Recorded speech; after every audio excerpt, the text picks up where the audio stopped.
আসসালামু আলাইকুম। Redmi 9C ফোনটির সমস্যা হচ্ছে মোবাইলটিতে ডিসপ্লে গ্রাফিক্স আসে কিন্তু লাইট আসে না।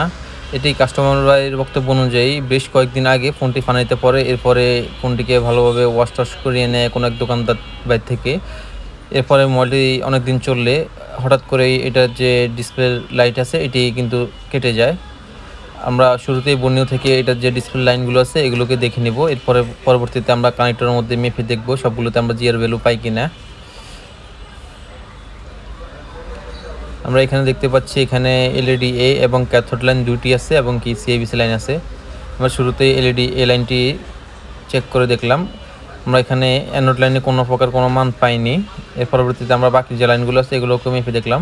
আমরা এখানে অ্যানোড লাইন ছাড়া বাকি সবগুলোতে জিআর ভ্যালু পেয়েছি, শুধুমাত্র অ্যানোড লাইনটিতেই আমরা কোনো প্রকার জিআর ভ্যালু পাইনি।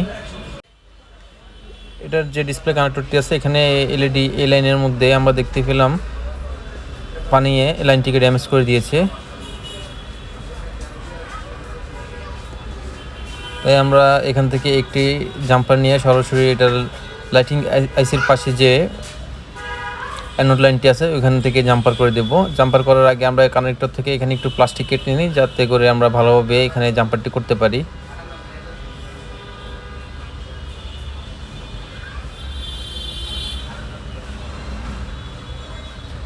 এই ধরনের লাইনগুলোতে যেগুলোতে হাই ভোল্টেজ যায় এগুলো জাম্পার করার ক্ষেত্রে অবশ্যই একটু মোটা ধরনের কয়েল তার ইউজ করতে হবে।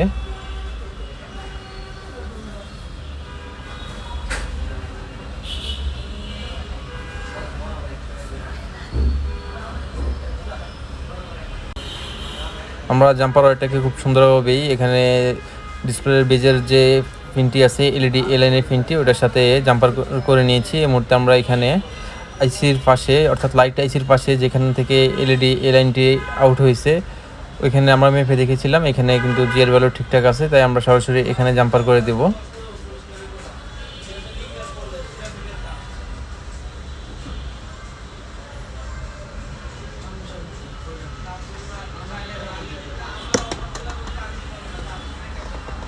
আমরা জাম্পার ওয়্যারটিকে এখানে খুব সুন্দরভাবে লাগিয়ে নিয়েছি। এই মুহূর্তে আমরা এখানে ওয়াশ করে ইউভি গ্লু দ্বারা ওয়্যারটিকে আমরা ভালোভাবে মাদারবোর্ডের সাথে আটকে দেব যাতে কোনো কারণে এখান থেকে ওয়্যারটি ছুটে যেতে না পারে। তার আগে আমরা পুনরায় এখানে মেপে চেক করে দেখবো এখানে জিআর ভ্যালু আসে কিনা। আমরা দেখতে পাচ্ছি এখানে কিন্তু এখন 501-এর মতো জিআর ভ্যালু দেখাচ্ছে, যা প্রাথমিক অবস্থায় আমরা সঠিকভাবে ধরে নিতে পারি।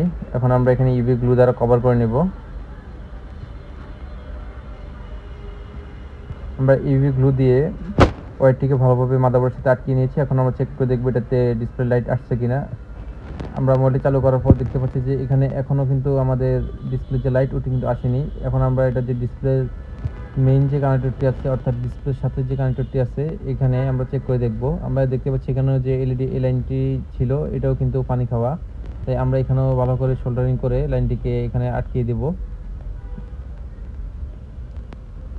আমরা লাইনটিকে এখানে সোল্ডারিং করে দিয়েছি খুব সুন্দরভাবে। এখন আমরা পুনরায় চেক করে দেখব এটা ডিসপ্লে লাইট আসছে কিনা। আলহামদুলিল্লাহ আমাদের মোবাইলের মধ্যে কিন্তু ডিসপ্লে লাইটিংয়ের যে সমস্যা ছিল ওটা সমাধান হয়ে গেছে। ভিডিওটি ভালো লাগলে অবশ্যই পেজটিকে ফলো দিয়ে পাশে থাকবেন। আসসালামু আলাইকুম সবাইকে।